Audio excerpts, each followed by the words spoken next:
வணக்கம் and welcome to V for you. இன்னைக்கு இந்த வீடியோல பிக் பாஸ் சீசன் 9 66வது நாளோட ரிவ்யூ தான் பார்க்க போறோம். Welcome to great Kirikalan magic show. எபிசோடோட ஸ்டார்டிங்லயே இந்த மைக் போடாம பேசாம இருக்கிறதுக்கு என்னென்னலாம் செய்யலாம்னு இந்த பார்வதியும் கமருதின்னு வித்தியாசமா யோசிக்கிறாங்க. இன்னைக்கு அப்படித்தான் காலங்காத்தாலேயே நாங்க ஜாகிங் போறோம் மைக்கு போடாமன்னு ஜாகிங் ஓடிக்கிட்டே பேசிட்டு இருக்காங்க. அதை பார்த்த கேப்டன் அமித் சொல்றாரு, டேய் பேசாதீங்க, மைக்கு போடாம இருக்கீங்க, அப்ப பேசாதீங்க, அப்படி பேசணும்னா வந்து மைக்க மாட்டுங்கன்னு சொல்றாரு. அவர் சொன்னதுமே கமருதன் போய் எடுத்து மைக் எடுத்துட்டு வந்து போடுறாரு. நெக்ஸ்ட் இந்த ஜாகிங்க முடிச்சதுமே உடனே மறுபடியும் இந்த பார்வதி வந்து ஒரு நிமிஷம் இரு அப்படின்னு ஏதோ பேச போகும்போது மைக்க மறைக்கிறதுக்காக கையை கொண்டுட்டு போகுது. ஆக்சுவலா அது எபிசோட்ல வரல, ஆனா லைவ்ல வந்துச்சு. உடனே கமருதன் சொல்றாப்ல, இல்ல வேணாம், அங்க விக்ரம் உட்காந்து பாத்துட்டு இருக்கான், ஏதாவது சொல்லுவான் அப்படின்னு சொன்னா என்னன்னு சொல்லுவான் அவன் யாரா சொல்றதுக்கு அப்படின்னு கேக்குது. அதுக்கு அவர் சொல்றாரு, இல்ல காலையிலேயே வந்து டீ காஃபி எதுவுமே இல்லைன்னு சொல்லி என்கிட்ட வந்து உரண்டை இழுத்தான், நான் அப்படியே கண்டுக்காத மாதிரி போயிட்டேன் அப்படிங்கிறாப்ல. அவன் யாரா சொல்றதுக்கு? டீ கடையில காஃபி கடையில காலையில உரண்டை இழுத்தான். எப்படி இவங்க ரெண்டு பேரோட ஒரு இந்த இதுக்காக இவங்க பண்ண வேலையில அந்த ஒட்டுமொத்த வீடும் அவங்க எல்லாம் அதுக்கு தண்டனை அனுபவிச்சுட்டு இருக்காங்க. அதை பத்தி ஒரு பாதிக்கப்பட்ட வந்து சொன்னா அது உரண்டை இழுக்கிறதா. அப்ப கொஞ்சம் கூட இந்த கமருதனுக்கு ஒரு குற்ற உணர்ச்சியே இல்லையில. என்னன்னு சொல்லுவான் அவன் யாரா சொல்றதுக்கு? அதுவும் அத கமருதன் சொல்லும் போது கூட இந்த பார்வதியோட கையும் மைக்கு கேட்கதான் போகுது. அதுவும் அவர் சொன்னதுக்கு டே அவன் கிடக்குறான்டா கிறுக்கன் அப்படிங்குது. கரெக்ட் தான், அவனுக்கு கிறுக்கனுக்கு தான். இதெல்லாம் பண்ண தப்புக்கு அவனுக்கு தண்டனை அனுபவிக்கிறானுங்கல்ல. இதுக்காக தான் நான் நேத்தே சொன்னேன், இது மன்னிப்பு கெட்டதெல்லாம் சுத்த நடிப்பு அப்படின்னு. அதுவும் அதை சொன்னதுக்கு அப்புறமாவும் டே இங்க வா ஒரு நிமிஷம் வா அப்படின்னு சொல்லி கூப்பிடுது பக்கத்துல. அதையும் எபிசோட்ல காட்டல, லைவ்ல வந்துச்சு. அப்பவும் கமருதன் சொல்றாரு, இல்ல வேணாம், விக்ரம் பாக்குறான் வேணாம் அப்படின்னு சொன்னா, டே அவன் முன்னாடி தான்டா பண்ணணும் வாடா அப்படின்னு சொல்லி கூப்பிட்டு கட்டி பிடிச்சுக்கிட்டு மறுபடியும் குசு குசுன்னு காதுல மெதுவா ஏதோ பேசுது. இவ்வளவு நடந்தும் இதுங்க பண்ணதுனால தண்டனை அனுபவிச்சுட்டு இருக்கானுங்க.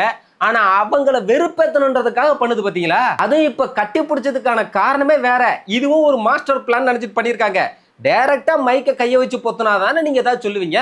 நான் கட்டி பிடிக்கிற மாதிரி பிடிச்சா மைக்கு வந்து இதாகிக்கும்ல, பொத்திக்கும்ல அப்படின்னு நினைச்சு பண்ணிருக்கிறது. அது என்னென்ன பிளான் பண்ணி எப்படி எப்படிலாம் மைக்க மறைச்சிட்டு பேசுது பாருங்களேன். கொஞ்சம் கூட ஒரு துளி கூட ரூல்ஸை மதிக்கிறது இல்ல. தன்னால் அவ்வளவு பேர் தண்டனை அனுபவிக்கிறாங்களேன்ற குற்ற உணர்ச்சியும் இல்ல. இந்த ரெண்டு பேருக்கு ரெட் கார்டு கொடுத்து அனுப்புறதை விட்டுட்டு என்னெல்லாம் பண்ணிக்கிட்டு இருக்காங்க பாருங்க. என்னைய கேட்டா வீட்டுல இருக்கிற எல்லாருமே மைக்க கலடி தூர போட்டிருக்கானு. வா வந்து அரிசி பருப்பு எல்லாத்தையும் எடுத்துட்டு போ, அவ ஒருத்தி பண்ண தப்புக்கு நாங்களாம் என் தண்டனை அனுபவிக்கணும்னு கேட்டிருக்கணும். அதுவும் புருஷன் பொண்டாட்டியை விட மோசமா அவளை கேவலமா உள்ள பண்ணிக்கிட்டு இருக்காங்க. அவ்வளவு இதுவா இருந்தா வெளியே போய் தாராளமா அவங்க கவர் போட்டு சாப்பிட்டுக்கிட்டு என்ன கருமத்தையே பண்ணிட்டு போட்டு யாரு கேட்க போறா. ஆனா இங்க வச்சுக்கிட்டு இதெல்லாம் பண்றதெல்லாம் என்னது? முன்னாடி தண்டை பண்ணணும். அது இவங்க இப்படி எல்லாம் பண்றத பார்த்துட்டு விக்ரம் வந்துகிட்டு, ஆண்டவா இவங்க எல்லாம் நல்லா இருக்கணும், ஆண்டவா இவங்க எல்லாம் நல்லா இருக்கணும்னு நான் ஆண்டவனை வேண்டிக்கிறேன் அப்படின்னு சொன்னா, நல்லா இருக்கட்டும் விக்ரம், ஊரே நல்லா இருக்கட்டும்டா அப்படின்றாங்க. எப்படி பாரு ஊரு நல்லா இருக்கும், முட்டை பால் எல்லாத்தையும் எடுத்துட்டு போன பிறகு அப்படின்னு கேட்டா, நாங்க டெய்லி கதறிட்டு தான் இருக்கோம் விக்ரம் அப்படிங்கிறாங்க. வியானா சொல்லிருச்சு, நீங்க பண்றதெல்லாம் பார்த்தா கதற மாதிரியே தெரியல அப்படின்னு. நல்லா இருக்கும், நாங்க டெய்லி கதறிட்டு தான் இருக்கிறோம் விக்கல்ஸ். அவங்க கதறதான் பாக்குறமே ஸ்மோக்கிங் ரூம்ல தனியா போய்கிட்டு எப்படி எல்லாம் பேசுது பாருங்க. கொஞ்சம் கூட ஒரு குற்ற உணர்ச்சியே எல்லாமே எல்லாத்தையும் பண்ணிவிட்டு கதற மாதிரி தெரியல. அடுத்ததா இதுங்க ரெண்டு திருந்தவே மாட்டேங்குதுங்க. திரும்ப அந்த மைக்க மறைச்சே பேசுங்கன்றனால அமித் ஒரு மீட்டிங்கை போட்டு சொல்றாப்ல, இவங்க ரெண்டு பேரும் பண்ண தப்புக்கு நாமெல்லாம் தண்டனை அனுபவிச்சுட்டு இருக்கோம். சரி அவங்க ரெண்டு பேருக்கு குற்ற உணர்ச்சியா இருக்கும், இதை திரும்ப பண்ண மாட்டாங்க அப்படின்னு பார்த்தா அவங்க ரெண்டு பேருக்கு குற்ற உணர்ச்சி இருக்கிற மாதிரியே தெரியல அப்படின்னு சொன்னா, எங்களுக்கு குற்ற உணர்ச்சி இல்லைன்னு நீங்க எப்படி சொல்லுவீங்க? அதுக்காக நாங்க என்ன ஒரு நாள் முழுக்க ஒரு மூலையில வந்து அமைதியா உட்காந்துக்கிட்டு நாங்க அழுதுகிட்டே இருக்கணும்னு சொல்றீங்களா அப்படின்னு மார்க் பண்ணுது. உண்மையிலேயே சூடு சொரணை வெக்கம் மானம் இதெல்லாம் இருக்கிறவன் அப்படித்தானே பண்ணுவேன். ஒரு நாள் முழுக்க ரொம்ப வருத்தமா இருக்கு அப்படின்னு எங்களை அழுதுட்டே இருக்க சொல்றீங்களா? நேத்திக்கு ஒரு சம்பவம் பண்ணுச்சு தெரியுமா? அந்த முட்டை பாலெல்லாம் எடுத்துட்டு போன உடனே பெரிய இவங்க மாதிரி வந்துகிட்டு சோத்தை நல்லா முக்குன்னு மொக்கிக்கிட்டு தட்டுல கொஞ்சோன்னு இருக்கும்போது அமித்து கிட்ட சொல்லுது, எனக்கு சாப்பாடே இறங்கல அப்படின்னு. அவருமே மூஞ்சி அடிச்சாப்பு சொல்லிட்டாப்ல, இறங்கலன்னா அப்ப வச்சுட்டு போயிரு அப்படின்னு. சாப்பாடே இறங்க மாட்டேங்குது, சாப்பிட முடியலன்னா தூக்கி போட்டு. அப்ப நீங்க பார்வதியோட மூஞ்ச பாக்கணுமே. அவங்க எதிர்பார்த்திருப்பாங்க, விடுப்பாரு அதெல்லாம் ஒண்ணும் இல்லைன்னு சொல்லுவாருன்னு எதிர்பார்த்திருக்கும் போல. ஆனா அவர் சொல்லிட்டாப்ல, நான் இந்த மாதிரி பண்ணியிருந்தேன்னா எனக்கெல்லாம் சாப்பாடே இறங்கி இருக்காது. யாராவது வந்து அதெல்லாம் ஒண்ணும் இல்ல விடுப்பாரு அப்படின்னு சொன்னாங்கன்னா அதெல்லாம் நம்பாத, அத மாதிரி அப்படி சொல்லணும்னு நீ முதல்ல எதிர்பார்க்காத அப்படின்ட்டாப்ல. நான் இந்த மாதிரி ஒரு விஷயம் பண்ணி எனக்கும் சாப்பாடு இறங்கி இருக்கு. அதாவது அவர் சொல்ல வந்தது, எப்படிதான் கொஞ்சம் கூட சூடு சொரணை எதுவுமே இல்லாம இப்படிலாம் உட்காந்து தின்னுக்கிட்டு இருக்கியா தெரியல, இவ்வளவு பெரிய விஷயத்த பண்ணிட்டு. இதுவே நானா இருந்திருந்தேன்னா எனக்கெல்லாம் ஒரு வாய் சோறு கூட இறங்காது அப்படின்றத கேவலமா காரி துப்பியிருக்காரு. ஆனா அப்ப கூட அவர் சொன்னதை கேட்டுட்டு மறுபடியும் திங்கதான் செஞ்சிச்சு, கூச்சமே இல்லாம. அத்தனை வாட்டி சொன்னதுக்கு அப்புறம், எல்லாரும் சொன்னதுக்கு அப்புறம் நெக்ஸ்ட் இங்க மீட்டிங்ல நாங்க ஃபீல் பண்றோங்கிறத நாங்க வேற எப்படிதான் உங்களுக்கு காட்டுறது அப்படின்னு கேட்டாங்க. இருமா நான் சொல்றேன்னு சொல்லிட்டு அமைதி சொன்னாப்ல, இந்த மாதிரி இவங்க ஆதிரையும் சபரியும் ஒரு ஐடியா சொன்னாங்க, எனக்கு அது கரெக்ட்னு படுது, நான் தலையா சொல்றேன், இந்த வாரம் ஃபுல்லா அவங்க 2 பேரும் பேசவே கூடாது அப்படின்னு சொன்னா உடனே இந்த பார்வதி வந்துட்டு அதெல்லாம் என்னால முடியாது அப்படிங்குது. இந்த பக்கம் கமருதீன் வந்து ஏங்க பேசாம இருக்கிறதெல்லாம் முடியாது அப்படிங்கிறாப்ல. ஏண்டா இவங்க 2 பேரும் பேசுனதுனாலதான் இவ்வளவு பெரிய பிரச்சனையும், இவங்க பேசினாலே மைக்க கலட்டிட்டு பொத்திட்டு தான் பேசுறாங்க, அப்ப பேசாம இருக்க வேண்டியதானே? ஆனா இந்த பார்வதி அதெல்லாம் ஏத்துக்க முடியாதுங்க, அது எப்படிங்க நீங்க சொல்லுவீங்கன்னு கேட்க அவர் சொல்லிட்டாப்ல, சரி ஓகேமா, அப்படி நீங்க இதை ஏத்துக்கல அப்படின்னா இன்னொரு ஆப்ஷன் இருக்கு, நீங்க 2 பேரும் பேசிக்கிட்டீங்க அப்படின்னா நாங்க யாருமே உங்ககிட்ட பேச மாட்டோம் அப்படின்னு சொன்னா இதுவும் அதே தான், இதுவும் எங்களை ஒதுக்கி வைக்கிற மாதிரி தான் அப்படிங்குது. அப்ப வியனாவும் வந்து ஒண்ணு சொல்றாங்க, அவங்க 2 பேரையும் பேசக்கூடாதுன்னு நாம சொல்ல முடியாது, ஆனா மைக்க பொத்திக்கிட்டு பேசுறாங்க, இந்த வீட்டுக்குள்ள பேச முடியாத ஒரு விஷயம் அப்படின்னா அதை எதுக்காக இங்க பேசணும் அப்படின்னு கேட்டா உடனே பார்வதி வந்துருச்சு, எங்க பாருங்க நாங்க என்ன பேசணும் என்ன பேசக்கூடாதுன்னா அவங்க சொல்றதுக்கு யாருக்குமே ரைட்ஸ் கிடையாது அப்படிங்குது. அப்படி பேசி வெளியில தெரியக்கூடாத விஷயம்னா பேச வேண்டாம். ஏன் ரைட்ஸ் இல்ல? இவங்க 2 பேரும் பண்ண தப்புக்காக தானே இப்ப அவங்க எல்லாம் தண்டனை அனுபவிச்சுட்டு இருக்காங்க, அப்புறம் எப்படி ரைட்ஸ் இல்லாம போகும்? எது பேசணும் எது பேசக்கூடாதுன்னு சொல்றதுக்கு இங்க யாருக்கும் எந்த ரைட்ஸுமே கிடையாது. அதுவும் மைக் இல்லாம பேசுற அளவுக்கு விஷயம் அப்படின்னா அவங்க என்ன ப்ரொஜெக்ட் பண்ண ட்ரை பண்றாங்க, எங்களுக்கு தெரியும் நாங்க என்ன பேசணும் என்ன பேசக்கூடாதுன்னு அப்படிங்குது. அப்படி என்ன பேசணும்னு தெரிஞ்சுதான் இதெல்லாம் பேசுறாங்க அப்படின்னா அப்புறம் என்ன டேஷுக்கு மைக்க மறைக்கணும், பேச வேண்டியதானே? இவங்க பண்றதே ஒரு கேவலமான வேலை, இதுல இவங்க என்ன தனியா ப்ரொஜெக்ட் பண்றதுக்கு இருக்கு? இப்படி ஒரு விஷயம் இவங்க பேசக்கூடாதுன்னா what are they trying to project? இதுல இந்த நடிப்பு அறைக்கு வேற வந்து என்ன சொல்றாங்க தெரியுமா, நீங்க அவங்க 2 பேருமே குற்ற உணர்ச்சியாவே ஃபீல் பண்ணலன்னு சொல்றீங்கல்ல, நான் அப்படி சொல்ல மாட்டேன், பார்வதிக்கு அந்த குற்ற உணர்ச்சி எல்லாம் இருக்கு, ஆனா கமருதீனுக்கு தான் அது சுத்தமாவே இல்ல அப்படின்றாங்க. பார்வதி அப்படி என்ன குற்ற உணர்ச்சியா ஃபீல் பண்ணதை இவங்க பார்த்தாங்கன்னு தெரியல. இதுல இந்த சுபிக்ஷா வேற வந்துகிட்டு அது ஒரு பக்கம் வளருது. எனக்கு தெரிஞ்சு பிக் பாஸ்ல யாரையுமே பேசக்கூடாதுன்னு சொல்ற உரிமை நமக்கு இல்லைன்னு நான் நினைக்கிறேன் அப்படிங்குது. ஆனா பைத்தியங்களா, அது மத்தவங்களை பாதிக்காத வரைக்கும் தாண்டா எந்த ஒரு உரிமையும் இல்ல, அவங்க பண்றதுனால நீங்க தண்டனை அனுபவிக்கிறீங்கன்னா எப்படி அவங்களுக்கு உரிமை இல்லாம போகும்? நம்ம யாரையும் யார்கிட்ட பேசக்கூடாதுன்னு சொல்றதுக்கு உரிமை இல்லைன்னு நினைக்கிறேன். அதுவும் இந்த மீட்டிங் லைவ்ல ரொம்ப நேரம் போச்சு, எது சொன்னாலும் இந்த பார்வதி ஒத்துக்கல, நீங்க பேசக்கூடாதுன்னு சொன்னா அதுக்கும் ஒத்துக்கல, அப்பனா நீங்க பேசினா நாங்க உங்ககிட்ட பேசுவோம் சொன்னாலும் அதுக்கும் ஒத்துக்கல, எது பேசினாலும் குறுக்க வந்து பேசுறே, அப்ப வேற என்னதாமா பண்ண சொல்றீங்க அப்படின்னு இந்த வீட்டுல இருக்கிற எல்லா வேலையும் நீங்க செய்கிறீங்களா, அதையாவது பண்றீங்களா அப்படின்னு கேட்டா அப்பயுமே பார்வதி வந்துகிட்டு ஓகே ஓகே அப்பனா நான் சமைக்கிறேன் அப்படின்னு இது காமெடி பண்ணிக்கிட்டு இருக்கு. அவனுங்க மத்தவனுங்களும் ஆமாமா எல்லா வேலையிலும் அவங்களே செய்யட்டுன்னு சொல்லி எல்லாம் ஃபன் பண்ணி சிரிச்சிட்டு இருக்கானுங்க. இவனுங்களே சுத்த மானங்கட்டவனுங்களா இருப்பானுங்க போல் இருக்கு. ஆனா இந்த பார்வதி அப்பயுமே அதுக்கு உடனே ஒத்துக்காம கொஞ்சம் ஒரு 2 நிமிஷம் டைம் கொடுங்க, நாங்க 2 பேரும் தனியா போய் டிஸ்கஸ் பண்ணிட்டு வரோம்னு தனியா போய் பேசுறாங்க. அதை பேசி முடிச்சது மறுபடியும் வந்துகிட்டு கமருதீன் வந்துட்டு ஏங்க இதெல்லாம் ஒரு தண்டனையாங்க, பேசக்கூடாது அது இதுன்னுட்டு மறுபடியும் கேட்கிறாப்ல, ஏங்க வீட்டு வேலையை கூட நீங்க செய்ய மாட்டீங்களா அப்படின்னு கேட்டா ஆமா செய்யும் போது நீங்க எல்லாம் அப்படியே பாத்துக்கிட்டு இது நாங்க ஒண்ணும் அந்த அளவுக்கு இது ஒண்ணும் அப்படிலாம் இல்லங்க அப்படின்றாப்ல முழுங்கி நாங்க அந்த அளவுக்குலாம் அப்படிலாம் கிடையாது, அதாவது நாங்க ஒண்ணும் அந்த அளவுக்கு பெரிய தப்பெல்லாம் பண்ணல அப்படின்னு தான் சார் சொல்ல வராரு. இதான் சொல்றேன், அவங்க 2 பேருக்கும் அவங்க பண்ணது தப்பாவே தெரியல, அவங்க கொஞ்சம் கூட அதுக்காக ஃபீல் பண்ணவும் இல்ல. வேலை செய்யறது கூட உங்களுக்கு உடன்பாடு கிடையாது, டைம் வேணுங்க. அதுவும் இந்த பார்வதி வந்துட்டு இல்லங்க வேலைன்னா அப்புறம் நீங்க வந்து வேணும்னே வந்துட்டு நிறைய பாத்திரத்தை போடுவீங்க, திங்ஸ் எல்லாம் போடுவீங்க, வேணும்னே எல்லாத்தையும் பண்ணுவீங்க, அதையும் நாங்க கொஞ்சம் யோசிக்கணும்ல அப்படின்னு கேக்குது. நான் என்ன சொல்றேன், போடட்டும்னுங்கிறேன், நீங்க பண்ண தப்புக்கு அவங்க எல்லாம் தண்டனை அனுபவிக்கிறாங்கல்ல, அப்ப செஞ்ச தப்புக்கு நான் இதை கூட செய்ய மாட்டேன், எனக்கு கம்ஃபர்டபுளா எனக்கு எந்த கஷ்டமுமே படாத மாதிரி வேலையை கொடு அப்படின்னா அப்புறம் என்ன தண்டனை அனுபவிக்கிறாங்க? என்னது இது? நீங்க உடனே என்ன தெரியுமா பண்ணுவீங்க, நிறைய பாத்திரம் போடுவீங்க, வேணும்ட்டே பண்ணுவீங்க. அதுக்கப்புறமும் ரொம்ப நேரம் மாத்தி மாத்தி இந்த டிஸ்கஷன் எல்லாம் போய்கிட்டே தான் இருக்கு. என்னப்பா முடிவு பண்ணிட்டீங்களா அப்படின்னு கேட்டாலும் இந்த கமருதீன் நீங்க உங்க வேலையை பாருங்க நாங்க டிஸ்கஸ் பண்ணிட்டு சொல்றோம் அப்படிங்கிறாப்ல. அப்புறமா இவங்களா பேசி முடிவு எடுத்துட்டு நாங்க அந்த பனிஷ்மெண்ட் அக்செப்ட் பண்ணிக்கிறோம் அப்படின்னு வராங்க. என்ன கேட்டா இதெல்லாம் ஒரு பனிஷ்மெண்டே இல்ல, இத்தனை நாளா அத்தனை தடவை சொல்லியுமே கேட்காம நேத்துக்கு அவ்வளவு பேருக்கும் பனிஷ்மெண்ட் கொடுத்துமே காலையில மைக்க மறைச்சுக்கிட்டு தான் பேசுறாங்க.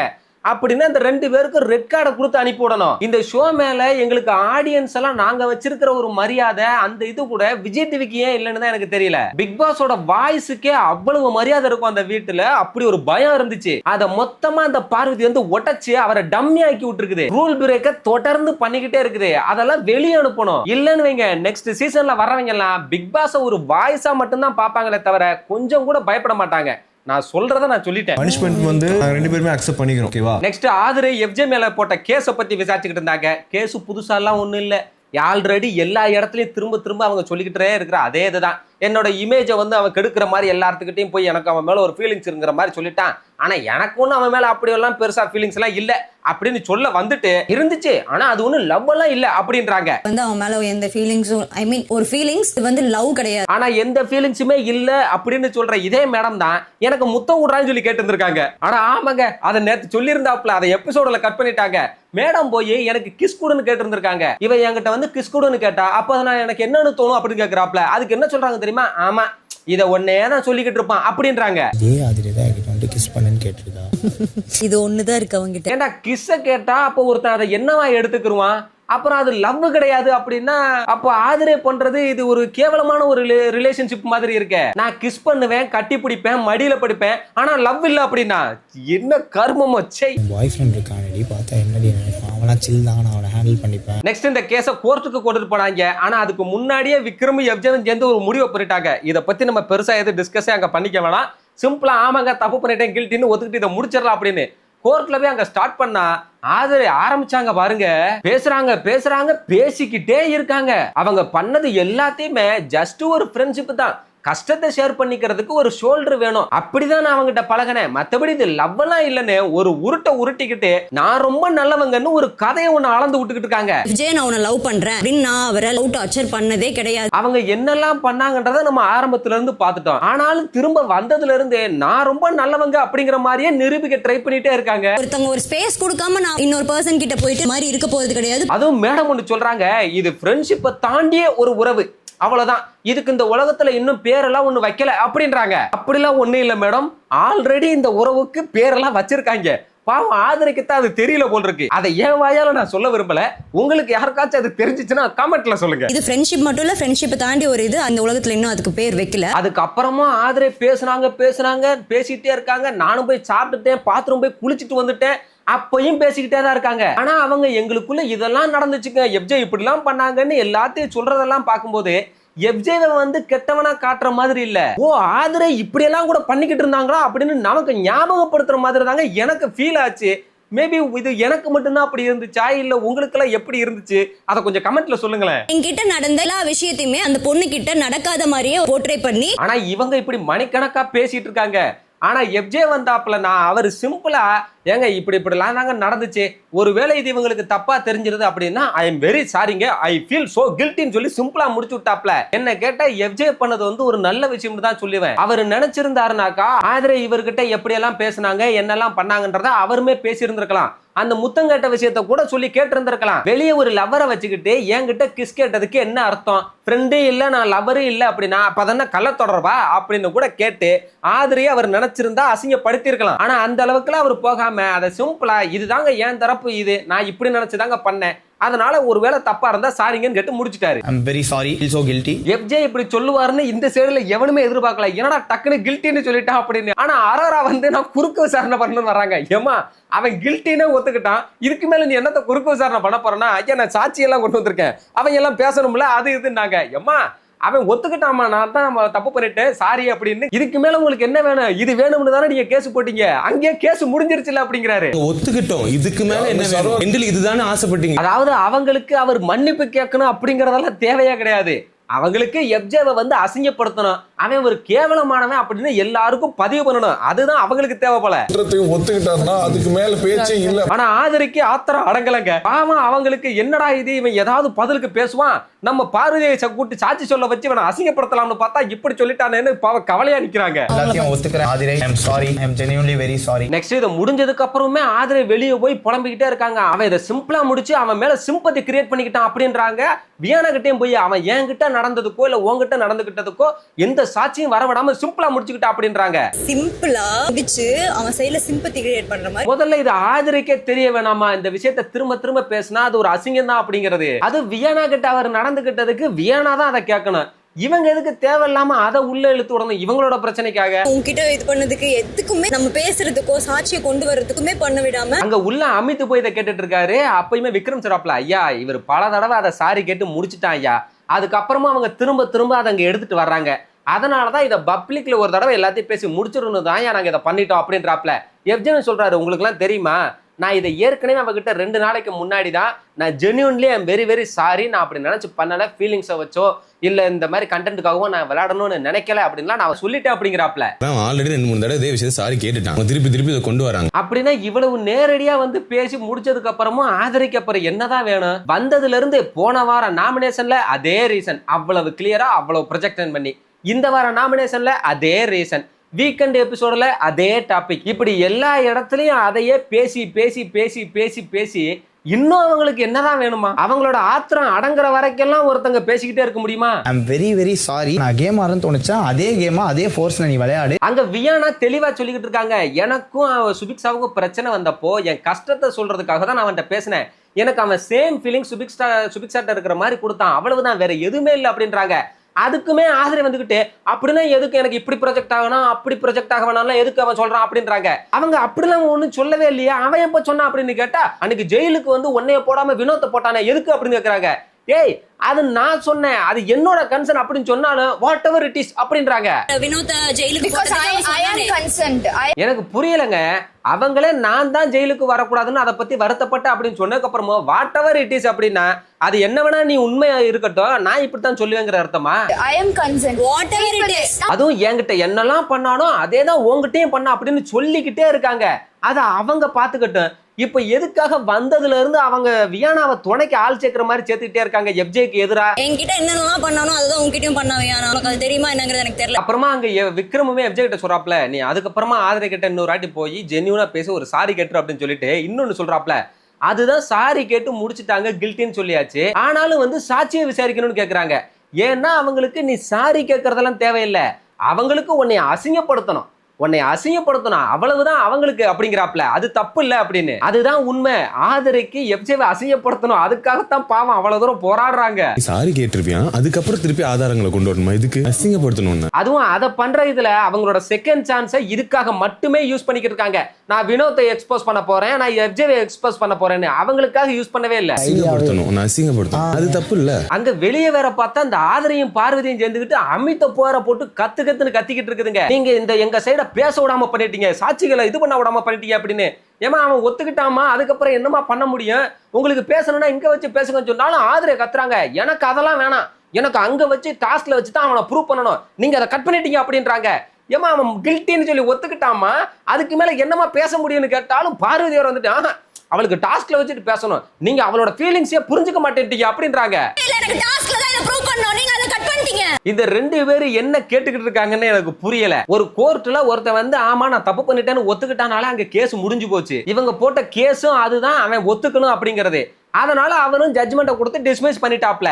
இப்ப வந்துகிட்டு நீங்க எப்படி டிஸ்மிஸ் பண்ணலாம், நாங்க ஆல் செட் பண்ணி வச்சிருந்தோம் சாட்சி சொல்றதுக்கு, அவங்க நீங்க அசிங்கப்படுத்தவே விடலன்னு கேட்டுக்கிட்டு இருந்தா எப்படி? டாஸ்க்ல பண்ணனும் தான அவன் நீங்க வந்து இது பண்ண மாட்டீங்க. அவர் கோர்ட்ல இப்படிதான் நடக்கணும்னு சொன்னாலும் ஏத்துக்கிற மாதிரி இல்ல உங்க கேரக்டரை நீங்க கரெக்டா பண்ணிருக்கீங்க, ஆனா அவங்க இப்படிலாம் பண்ணிருக்காங்கன்னு ஒருத்தர் சொல்ல வர்ற நோக்கத்தை நீங்க கெடுத்துட்டீங்க அப்படின்றாங்க. ஏமா ஹவுஸ்ல உங்களுக்கு இருக்கிற ஃபீலிங்ஸ் எல்லாம் அங்க வந்து நம்ம பண்ண முடியாதுமா, கோர்ட் டாஸ்க்னா அதை கோர்ட் மாதிரி தான் பண்ணணும்னு சொன்னாலும் ஏத்துக்கிற மாதிரி இல்ல அவங்க வந்து இதை வேணும்னே வந்து பேச விடாம பண்ணிட்டாங்க, நீங்க இதுக்கு சப்போர்ட் பண்ணிட்டீங்க அப்படின்றாங்க. இந்த பக்கம் ஆதரவு என்னடா வந்து இது எவ்வளவு பெரிய கேஸ் தெரியுமா, அதை இவ்வளவு சிம்பிளா முடிச்சிட்டீங்க. சீரியஸா சொல்றேன், பிக் பாஸே ஷாக் ஆயிருப்பாரு, என்னடா இப்படி முடிச்சிட்டீங்க அப்படின்னு. போய் கேளுங்க அவர்கிட்ட அப்படின்ட்டு போறாங்க. இது எவ்வளவு பெரிய கேஸ் தெரியுமா, ஆனா சிம்பிளா முடிச்சிட்டீங்க. என்ன பெரிய கேஸ்? எஃப்ஜேக்கும் ஆதரைக்கும் நடுவுல இருந்த ஒரு உறவு, அவங்களோட பாஷையில சொல்லணும்னா ஒரு பெயர் இல்லாத ஒரு உறவு, அந்த கருமத்தை பத்தி பேசுறது பெரிய கேஸா? அத வேற இவங்க எல்லாம் பேசி நாங்க வேற பாக்கணுமானுக்கு. அதுலயும் ஆதரி மணிக்கணக்கா பேசினாங்க, அதுக்கு மேலேயே வேற யாரு வந்து என்ன பேசிட போறாங்கன்னு தாங்க எனக்கு புரியல. போய் கேளுங்க அவர்கிட்டயே. நெக்ஸ்ட் எஃப்ஜே நேரடியாவே வந்து ஆதரை கிட்ட மன்னிப்பு கேட்கறதுக்காக வந்தாப்ல. அவங்களும் பேசி 2 பேரும் நான் இந்த மாதிரி எல்லாம் சொல்லல அப்படின்னு, அவங்களுக்கு நீ ஏன் என்னை கோர்ட்ல வச்சு பேச விடல, நான் இன்னும் சாட்சியெல்லாம் சொல்லியிருப்பேன் அப்படிங்க. அவர் கோர்ட்ல வச்சு இதெல்லாம் பேசி அசிங்கப்படுறதுக்கு எனக்கு அது விருப்பம் இல்லை அப்படின்னாரு. அப்புறமா இவங்க ரம்யாவை வேற சாட்சிக்கு மறுபடியும் கூப்பிட்டு வச்சு இவர் ஆதரை என்னை லவ் பண்றான்னு சொன்னானா இல்லையா அப்படிங்கறதெல்லாம் நிரூபிச்சுக்கிட்டு இருந்தாங்க.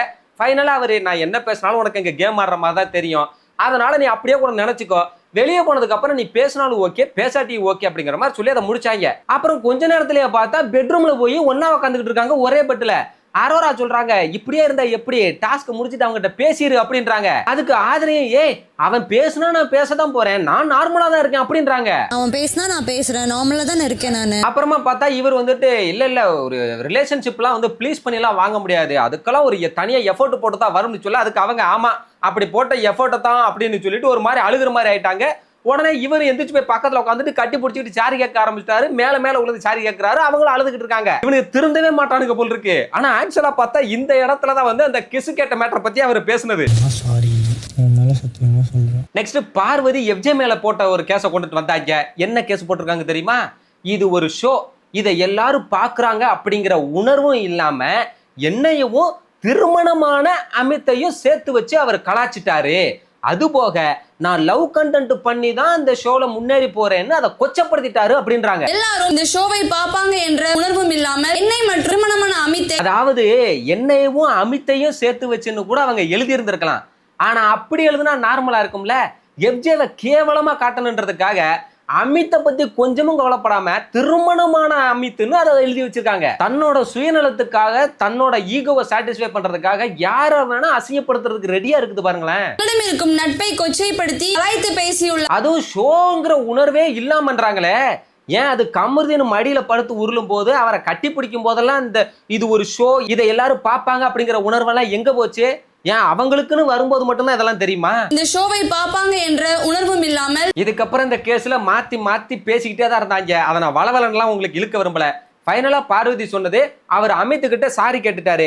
அதுக்கப்புறம் அவர் அந்த மாதிரி எதுவும் பண்ணவும் இல்லை. ஆனா என்கிட்ட வந்து அவர் சாரி கேட்கவே இல்லை அப்படின்னாங்க. எஃப்ஜே வந்து அப்படிலாம் கிடையாதுங்க, நான் அதை ஒரு ஃபன்னா தாங்க அப்ப நான் சொன்னேன், அதை அவங்களுமே கேட்டு சிரிக்க தான் செஞ்சாங்க. அதே மாதிரி நான் அமித்துக்கிட்ட சாரி கேட்ட மாதிரி இவங்க கிட்டே சாரி கேட்க தான் செஞ்சேன் அப்படின்னாரு. நான் இதுக்காக தான் பண்ணேன், உனக்கு ஹர்ட் ஆயிடுச்சுன்னா சாரி, நான் அதை பண்ணல இனிமேல் அப்படின்னு சொல்லிட்டு. அடுத்ததா விக்ரம் வேற போய் எஃப்ஜே கிட்ட குறுக்கு கேள்வி கேட்டுக்கிட்டு இருந்தாப்லையா. அப்ப நீங்க அமித்தோட ஃபேஸை பார்க்கணுமே, அவர் தான் ரொம்ப ஒரு மாதிரி உட்காந்துட்டு இருந்தாப்ல. ஏன்னா உங்களோட இதுக்காக என் ஃபேமிலி என்னையும் இதுல உள்ள இழுத்து விட்டு பேசிக்கிட்டு இருக்கீங்க அப்படின்னு. இந்த பார்வதி என்ன வேணா எஃப்ஜே மேல கேஸ போட்டு இருந்திருக்கலாம் எந்தெந்த விஷயத்துக்கோ. ஆனா கேவலமா அமித்தோட ஃபேமிலியை உள்ள இழுத்து விட்டதெல்லாம் ரொம்பவே சீப்பான ஒரு பிஹேவியர். அவர் திருமணம் ஆனவர்னு சொல்லும் போதே அவரோட ஒய்ஃபும் உள்ள இன்க்ளூட் ஆயிடுறாங்கல்ல. ஒரு திருமணமானவர் கூட ஒரு நாள் ஃபிக்ஸ் பண்ணி அந்த மாதிரி. அதுவும் கொஞ்சம் முன்னாடி வந்து அவர் என்கிட்ட சாரியே கேட்கலன்னு தானே சொல்லிச்சு.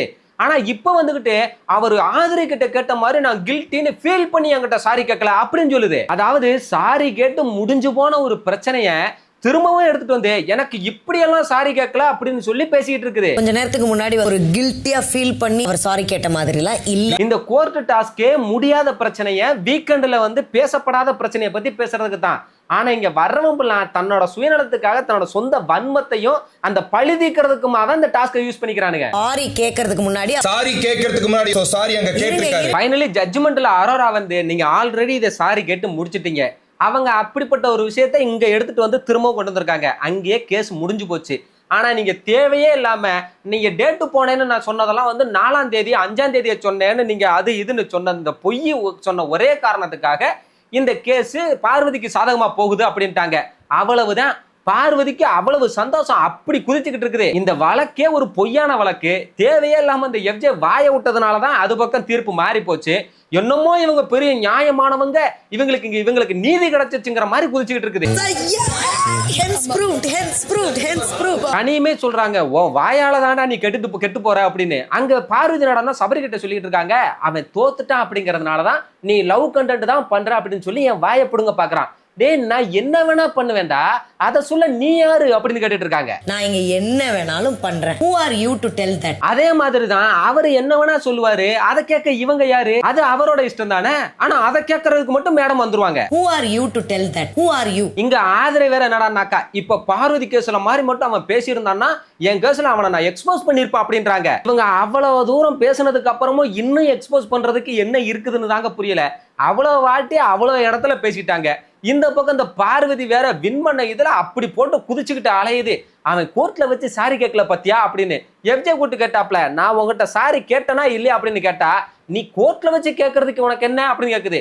திரும்பவும் கேட்கிறாரு நான் உங்ககிட்ட சாரி கேட்டனா இல்லையா அப்படின்னு கேட்டா மறுபடியுமே கோர்ட்ல வச்சு கேட்கறதுக்கு என்ன அப்படின்னு தான் கேக்குது. நான் சாரியே கேட்கல. கோர்ட்ல ஏன் கேக்குறது? உங்ககிட்ட சாரி கேட்டனா இல்ல? கோர்ட்ல கேக்குறதுக்கு அதாவது சாரி கேட்டு முடிச்ச ஒரு விஷயத்தை அடுத்தவங்களை இன்க்ளூட் பண்ணி அங்க கொண்டு வந்ததே ஒரு கேவலமான ஒரு விஷயம். இப்ப வந்துகிட்டு இது ஒரு ஆளுதான் அவங்களுக்கு கோர்ட்ல வச்சு வேற சாரி கேட்கணுமா? இவங்க இஷ்டத்துக்கு ஒவ்வொரு இடத்துக்கா எடுத்துட்டு வருவாங்க, அவங்களும் சாரி கேட்டுட்டே இருப்பாங்களா? சாரி கேட்டனா இல்ல? கோர்ட்ல கேக்குறதுக்கு நீங்க ஈகோக்காக வந்து அவர் தெளிவா கரெக்டா சொல்லிட்டாப்ல. எதுக்கு எல்லாரும் முன்னாடி சாரி கேட்கணும்? அங்க இருந்தது பிரஜின் சாண்ட்ரா மட்டும்தான். அங்கேயே சாரி கேட்டு முடிச்சாச்சு. அதை இங்க கொண்டு வந்து பொய் சொல்லி நான் சாரி கேட்கலன்னு சொல்லி நீங்க ஒரு தீர்ப்பை வாங்கிட்டு உங்க ஈகோக்காக சாரி கேட்கணும்னு சொன்னா நான் ஏன் கேட்கணும் அப்படின்னு கேட்கிறாரு. அதுக்குமே பார்வதி எல்லாரும் முன்னாடியும் கேட்கணும் அப்படிங்குது. சாரியே சொல்லலன்னு ஒண்ணு பண்ண பாத்தியா?